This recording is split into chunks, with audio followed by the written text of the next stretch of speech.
본문 창세기 42장, 43장 본문만 함께 봉독하겠습니다. 시작합니다. 야곱이 이르되 내 아들은 너희와 함께 내려가지 못하리니 그의 형은 죽고 그만 남았습니다. 만일 너희가 가는 길에서 재난이 그에게 미치면 너희가 내 흰머리를 슬퍼하며 수월로 내려가게 하니 되리라.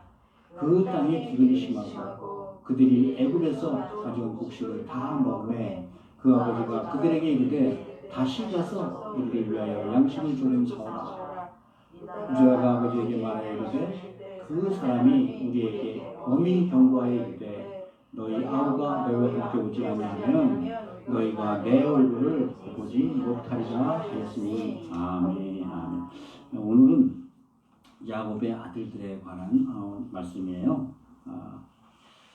이 야곱의 아들들을 통해서 우리 주 예수 그리스도를 발견하는 시간들을 되시기를 주의 이름으로 축복드립니다. 먼저 우리 보통 이런 말들 하죠. 실패는 지나갑니다. 그러나 후회는 영원히 남습니다. 보통 크게 후회하는 일들을 저지르면 우리는 보통 바로 잡으려 하기보다는 차라리 잊고 모른 척 하길 원해요. 여러분, 이것이 바로 죄라는 겁니다. 그래서 용서받지 못한 죄의 굴레는 영원히 지속된다는 거죠. 요셉의 형들도 자신들이 요셉을 팔아먹었던 일로 아마 속으로는 많이 고통스럽게 살아왔던 것 같아요. 아버지 야곱에겐 피 묻은 채색 옷을 조작하여 요셉이 짐승에게 물려 죽은 걸로 믿게 만들었잖아요. 당연히 그들은 동생 요셉의 죽음을 집안에서는 아마 절대 입 밖에 내지 못하는 그런 암묵적 동의하에 살았을 겁니다. 여하튼 그 이후에 본인들은 자신들이 공모하고 은폐한 죄의 고통을 견디며 살아왔던 것이죠. 그러던 차에 이제 가나안에까지 큰 기근이 들이닥칩니다.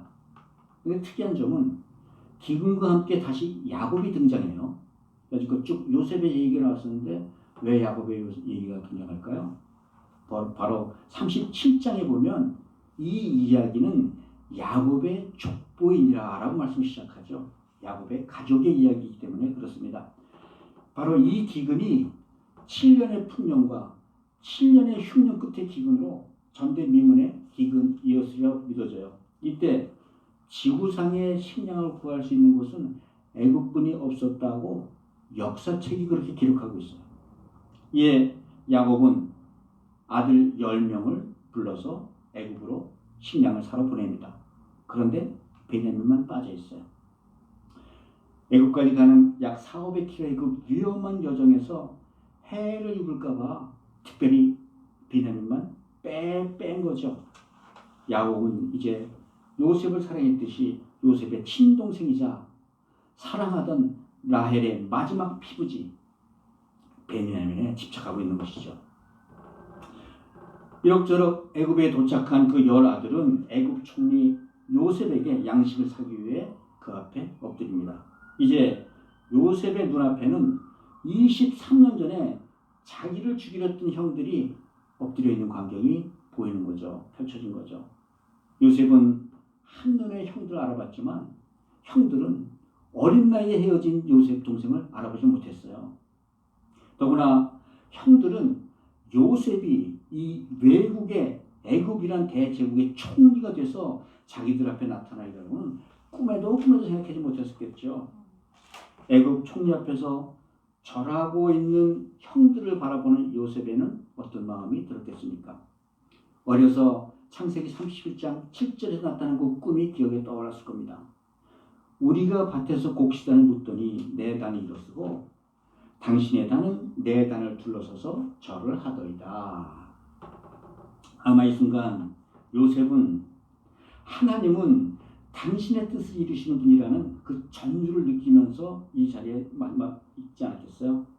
여러분, 하나님의 약속은 단 한마디도 땅에 떨어지지 않는 사실을 믿으시기 바랍니다. 그런데 이 자리에 막내 동생 베냐민이 보이질 않아요.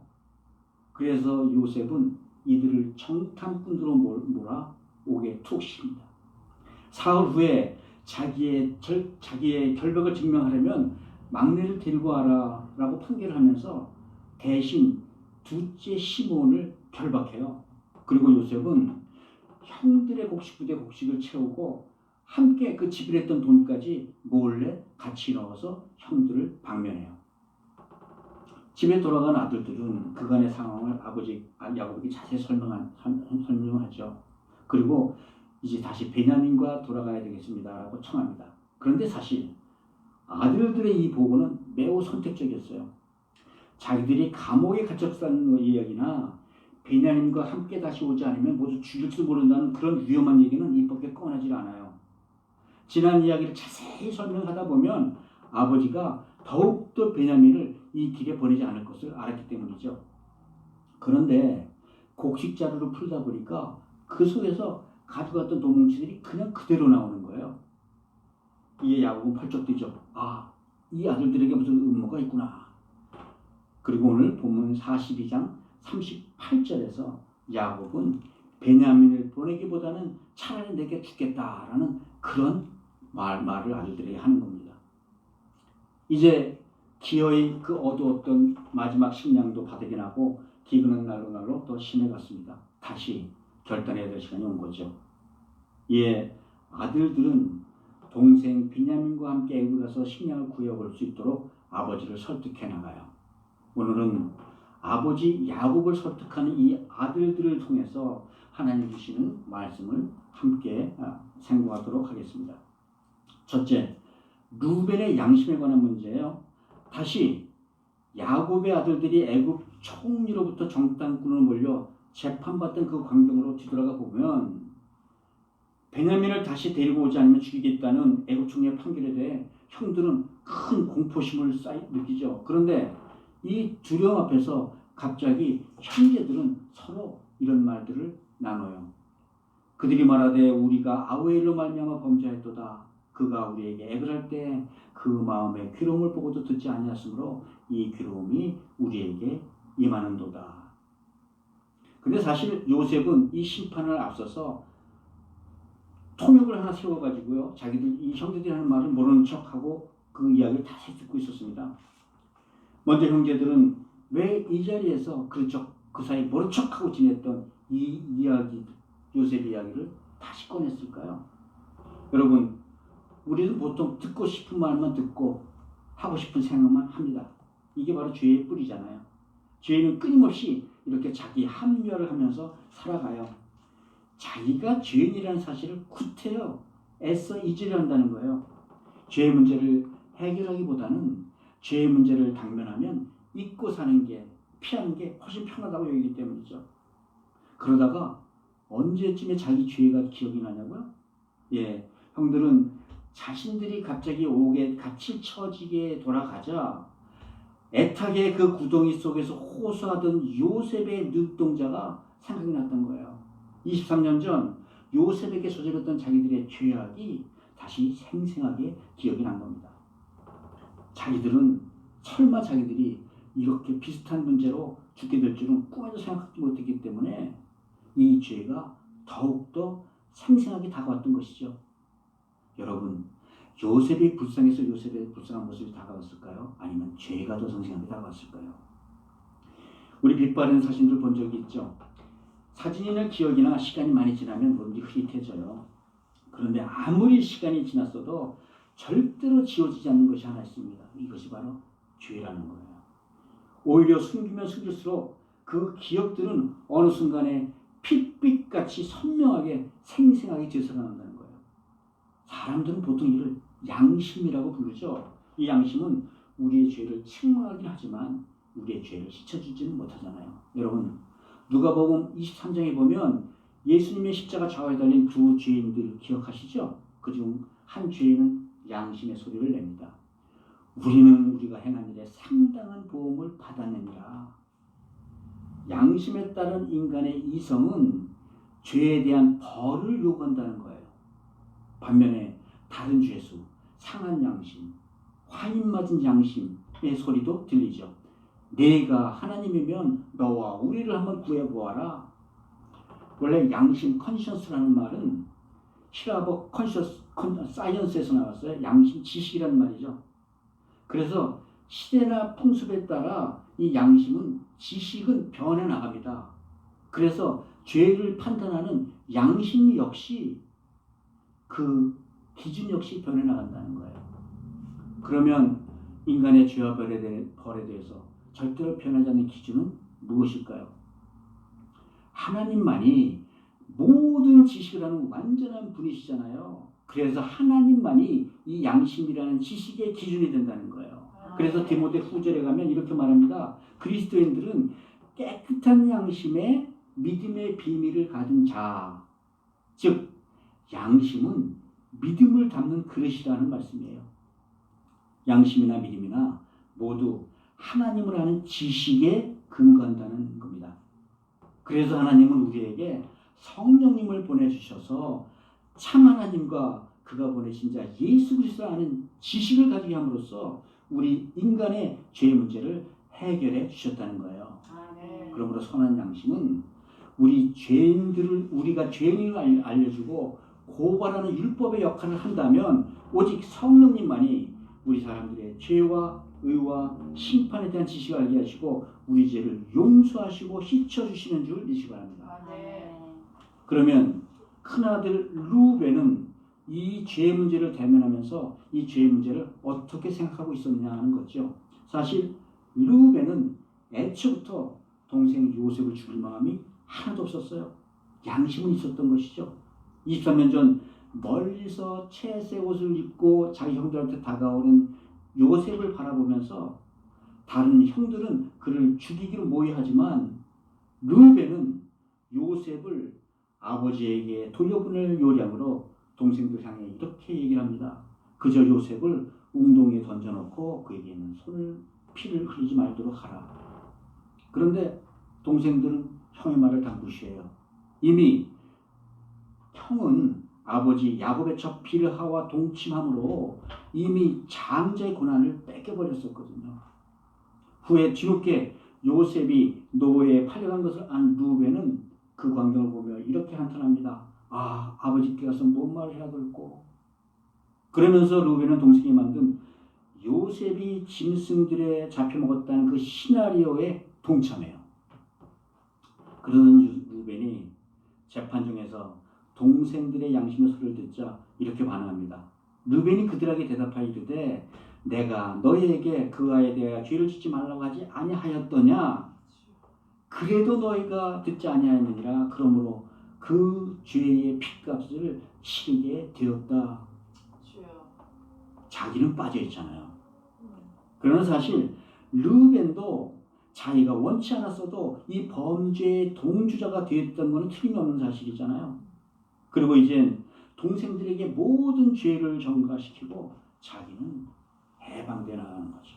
마치 선악과를 먹은 아담을 질책하시는 하나님께 하나님이 제게 주신 저 여자가 저에게 줘서 먹은 것 뿐입니다 라고 말하는 아담의 변명과 무엇이 다릅니까?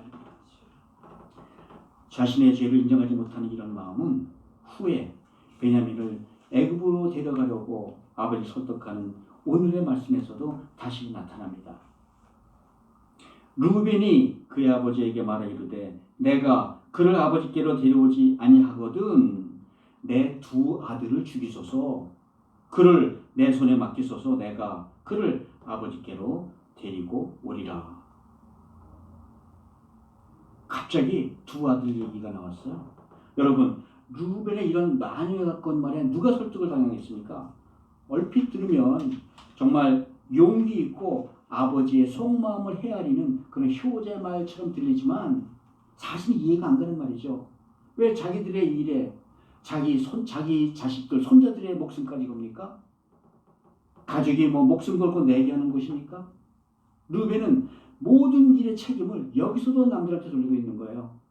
우리는 루벤의 양심이 상했다라고 얘기하는 것이죠. 자기는 죄가 없고 모든 죄는 동생들에게 있고 이 죄값은 자기 아들들이 갚을 거예요. 오히려 루벤은 자기 양심이 상했다는 그 생각보다 자기 양심이 자기를 죄에서 해방시켰다고 믿은 거예요.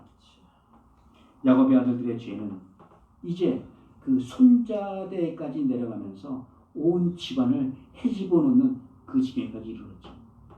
여러분, 죄는 내가 피한다고, 잊으려 한다고 잊혀지는 게 아닌다는 거예요. 죄는 반드시 그 죄의 원인을 찾아 행악자들에 대한, 책임자들에 대한 형벌로만 소멸될 수 있다는 사실을 기억하시기 바랍니다. 그래서 죄의 삭시 사망인 거죠. 죄는 죄인된 사람의 힘으로는 아무도 그 굴레를 벗어날 수가 없는 겁니다. 그래서 하나님께서는 하나님의 아들 대신 예수를 이 땅에 보내시고 우리 인간들의 죄를 대신하여 십자가에서 하나님의 제물로, 하나님의 어린 양으로 죽어서 인간의 죄값을 치르게 하심으로써 이제 그 예수를 우리에게 주요 구세주로 모든 믿는 자에게 믿게 하심으로 죄에서 해방시키고 비로소 영원한 생명을 누리게 허락하신 거예요. 아멘. 이를 요한일서 1장 8절에 가면 이렇게 말합니다. 만일 우리가 죄가 없다 하면 스스로 속이고 또 진리가 우리 속에 있지 아니할 것이요. 만일 우리가 우리 죄를 자백하면 저는 미쁘시고 의로사 우리 죄를 사하시며 모든 불에서 우리를 깨끗게 하실 것이며 아멘. 만일 우리가 범죄치 아니었다라고 하면 하나님을 거짓말하는 자로 만드는 것이니 역시 그의 말씀이 우리 속에 있지 아니하니라. 예수님은 이런 우리의 죄를 영원히 단번에 한꺼번에 소멸시키고 십자가에서 돌아가셨다는 사실을 믿으시기 바랍니다. 사랑하는 성도 여러분, 죄의 문제는 양심으로 절대 해결할 수가 없습니다. 누구도 예외가 없어요. 예수를 믿으면 누구나 죄를 용서받아 이 세상을 천국으로 사는 것이고 예수를 믿지 않으면 이 죄로 인해 최후의 심판의 순간에 지옥의 심판을 받아 지옥불에 들어갈 것이라는 겁니다. 사람은 한 번 죽는 것은 하나님께서 정하신 것이요. 그 이후에는 심판이 있으리라. 아무리 사소한 죄라도 즉시 주 앞에서 회개하고 자복할 때 영원히 사라진다는 사실을 믿으시기 바랍니다. 우리 스스로 주님을 알아 예수 그리스도를 주요 구세주로 영접하는 그런 은혜를 누리시기를 주의 이름으로 축복드립니다. 두 번째는요. 시몬이 받은 징계는 어떤 이유일까요? 여러분, 먼저 요셉은 재판이 끌려난 형들의 대화를 못 알아듣는 척 통역을 세웠다고 말했잖아요. 그런데 사실 다 알아들었어요. 그런 이 대화를 통하여 드디어 23년 전 노예로 팔려가던 그날의 진실을 알게 된 거예요. 얼마나 마음에 한이 맺혔겠습니까? 요셉은 참다 못해 흐르는 눈물을 가리려고 잠시 옆방으로 피했다가 돌아와서 갑자기 이런 행동을 합니다. 요셉이 그들을 떠나가서 울고 다시 돌아와서 그들과 말하다가 그들 중에 시몬을 끌어내요. 그들의 눈앞에서 결박하고 돌아온 요셉은 갑자기 형들 중에서 정확히 둘째 시몬을 지목하여 포박하고 인질로 오게 가둬버립니다. 자, 여기서 시몬은 이스라엘의 아들들을 대표하여 포박당한 채 오게 갇히게 된 것이죠. 더구나 이 성품마저 난폭했던 시몬은 얼마나 요란했겠습니까? 그렇다면 시몬은 왜 형제들 중에서 특별히 시몬을 골라 그를 인질로 삼았을까요? 먼저 생각할 수 있는 이유는 그냥 루벤의 얘기를 들으면서 루벤은 자기를 해칠 수 없었다는 걸 알았잖아요. 그리고 성품상 이 거친 형이 이 모든 동생들을 이렇게 주동해서 자기를 죽이려고 했으리라. 그렇게 생각할 수도 있겠죠. 그런데 성경 어디에도 시몬이 요셉을 죽이는데 주모자가 되었다고 하는 기록이 없어요. 대신 우리는 인질로 옥에 갇힌 시몬을 통해서 성경이 말하고자 하는 구속사적인 의미는 무엇인가 찾아보기로 하죠. 먼저 시몬이라는 이름은 들으라 하는 그런 의미예요.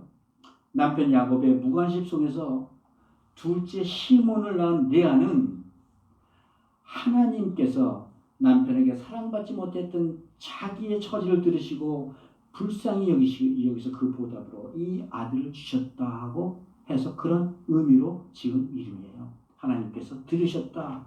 근데 여러분, 이 들으라는 말은 성경 전체를 흐르는 굉장히 중요한 단어죠.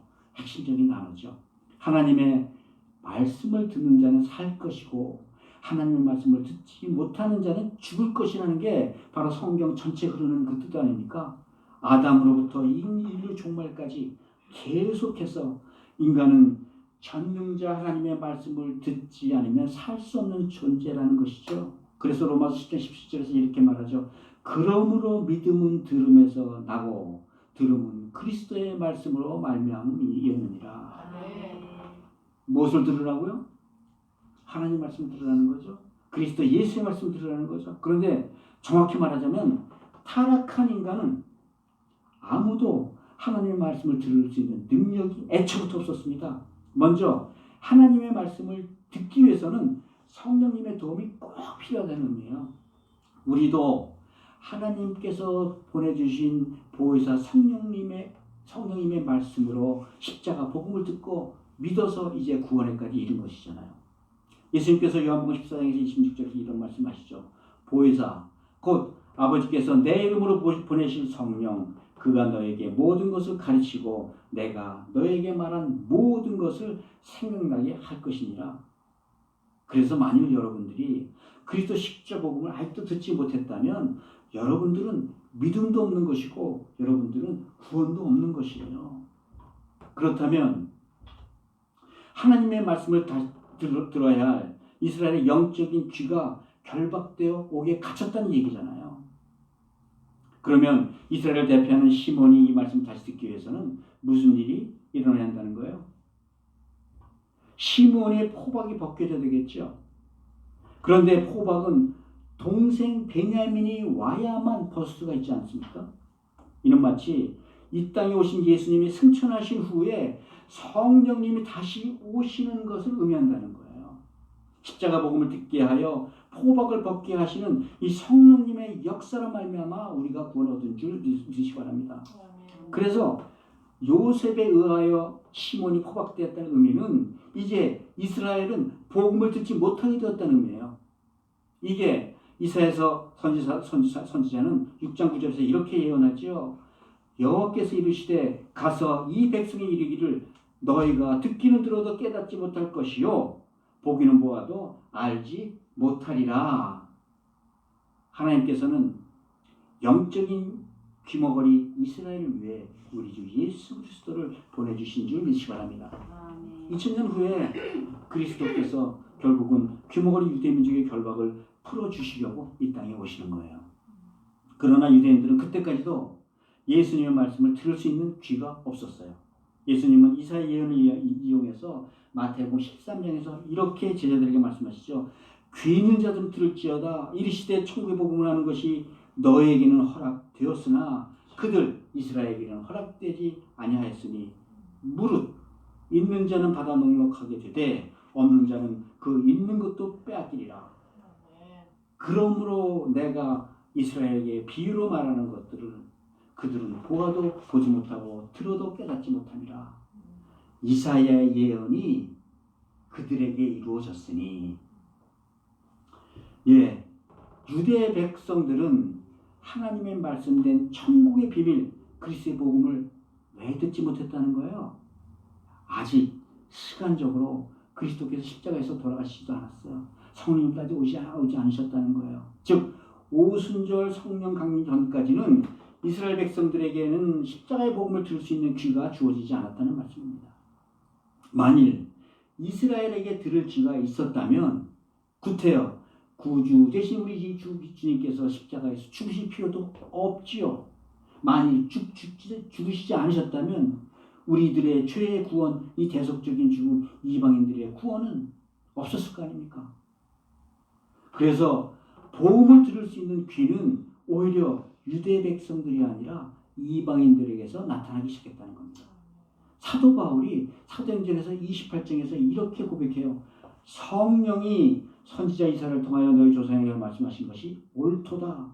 그런즉 하나님의 이 구원이 이방인에게로 보내진 줄 알라. 그들은 그것을 들으리라 하더라.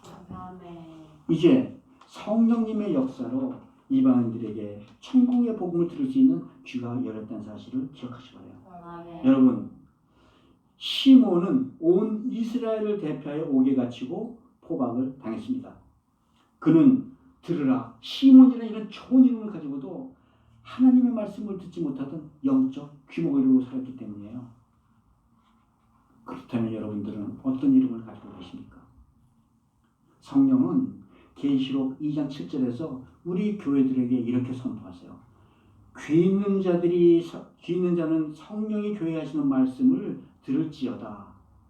이기는 그에게는 내가 하나님의 낙원에 있는 생명나무의 열매를 주어 먹게 하리라. 아멘. 성령님께서 주시는 말씀을 듣고 순종하여 영생의 열매 즉 생명나무의 열매를 먹는 우리 모두가 되시기를 주의 이름으로 축복드립니다. 사랑하는 성도 여러분, 시몬이 당한 이 포박으로 말미암아 어떻게 보면 온 열방이 죄로부터 해방을 얻은 거예요. 하나님의 은혜는 인종이나 국적이나 부족을 따지지 않았어요. 오직 하나님의 말씀을 듣고 믿는 그 믿음에 달려있었다는 겁니다. 하나님은 누구든지 예수 이름을 믿는 자들에게 듣는 귀를 열어주시고 구원해 주시는 줄 믿으시기 바랍니다. 우리 모두 그리스도의 은혜로 천국 말씀의 귀가 열릴 수 있기를 주의 이름으로 축복드립니다. 마지막으로 유다는 어떻게 반응했는가? 유다의 헌신에 관한 이야기입니다. 절대로 베냐민을 애굽으로 다시 보내지 못하겠다는 야곱의 결정에 유다는 이렇게 반응했죠. 그런데 본문에 들어가기 전에 우리 이미 창세기 38장에서 유다와 다말의 이야기 잘 알고 계시죠? 어린 동생 요셉을 팔고 나서 죄의 문제에 직면했던 유다는 결국 아버지 집에서 살 수가 없었어요. 과거를 잃어버리는 길을 선택했다는 거죠. 유다는 그 죄의식으로 곧 아버지 집을 떠나 홀로 가나안에 나아가 가정을 꾸려나가죠.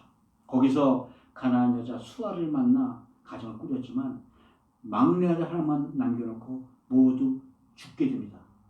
그때 정말 하나님의 은혜로 의로운 며느리 다말을 만나 그에게서 쌍둥이 아들 베레스와 세라를 얻어 가정을 다시 세워나가죠.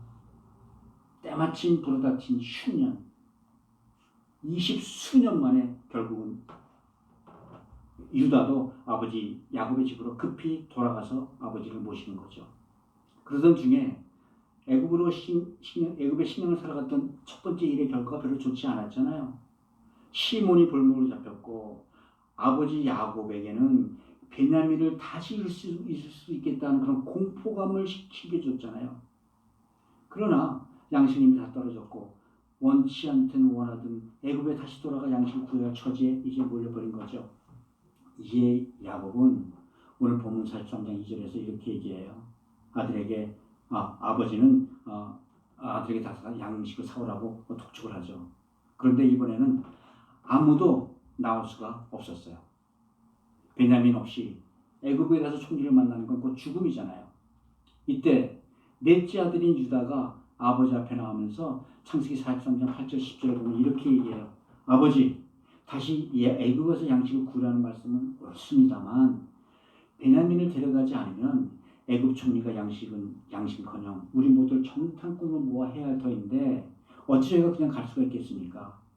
우리가 진작 갔더라면 벌써 2번씩 갔다 왔을 텐데 이번에도 못 가면 아버지나 저희 투자식이나 모두 다 굶어 죽고 말 거예요. 그러면서 이렇게 말하죠. 9절입니다. 내가 그의 몸을 담보하리니 아버지께서 내 손에서 그를 찾으시옵소서. 만일 내가 그를 아버지께 데려다가 아버지 앞에 두지 아니하면 내가 영원한 죄를 지을지이다. 근데요, 이 유다의 이 맹세에는 굉장히 특별한 점이 2개가 있어요. 먼저 유다는 자기 몸을 담보로 세웠습니다. 육신의 목숨으로 보증을 섰다는 거예요. 더 중요한 것은 영원한 죄인으로 살겠다는 말씀이에요. 이는 영적인 생명까지 담보했다는 겁니다. 만약에 양식을 구해 베냐민과 다시 돌아오지 못하면 영육간의 하나님 앞에 죄인으로 살겠다는 각오예요. 여러분, 영육간의 죄인으로 살겠다는 이야기는 하나님으로부터까지 버림을 받을 각오가 되었다는 거죠. 예수님도 누가복음 17장에서 이런 말씀하시죠. 무릇 자기 목숨을 보존하는 자는 잃을 것이요 잃는 자는 살리리라. 예, 유다는 자기 영육간의 목숨을 걸고 아들로서의 책임을 감당하려 했던 겁니다. 아마 야곱은 이런 유다의 책임감을 굉장히 높이 샀던 것 같아요. 창세기 40장에 보면 임종을 맞는 야곱이 자기 12아들들에 대해 축복하는 그런 장면들이 나오죠. 그 중에 유다에게 이런 축복을 합니다. 유다의 후손 가운데 한 홀이 나올 것이며, 이게 무슨 얘기예요? 즉 유다 가문이 메시아의 가문이 된다는 거예요. 이 유다의 후손 중에서 예수 그리스도가 올 것이라는 말씀이에요. 여러분, 결국 어려울 때 희생하는 유다의 이런 헌신을 통해 하나님을 믿는 믿음의 가문들이 이어져 내려갔다는 겁니다. 유다의 이런 희생과 헌신을 보는 순간 아버지 야곱의 마음도 바뀌어요. 이에 야곱은 유다를 향하여 이렇게 허락하여 내 아우도 데리고 떠나 그 사람에게로 가라. 그도 비로소 이제 사랑하는 막내 아들 베냐민에 대한 집착을 내려놓고 다시 하나님을 바라보기 시작했다는 겁니다. 결국 야곱도 하나님 앞에서 이 자식들을 위하여, 집안을 위하여 기도하기 시작합니다. 놀라운 변화죠. 유다 한 사람의 변함으로 인해 아버지 야곱도 깨달음을 얻었다는 거예요. 모든 것이 무질서하고 불편한 마음으로 가정을 바라보던 야곱에게 하나님께서 다시 찾아오신 겁니다. 유다의 이 말 한마디가 야곱의 마음을 무질서를 질서로, 흑암을 빛으로 바꾸는 계기가 되었다는 거예요. 여러분 기억하세요.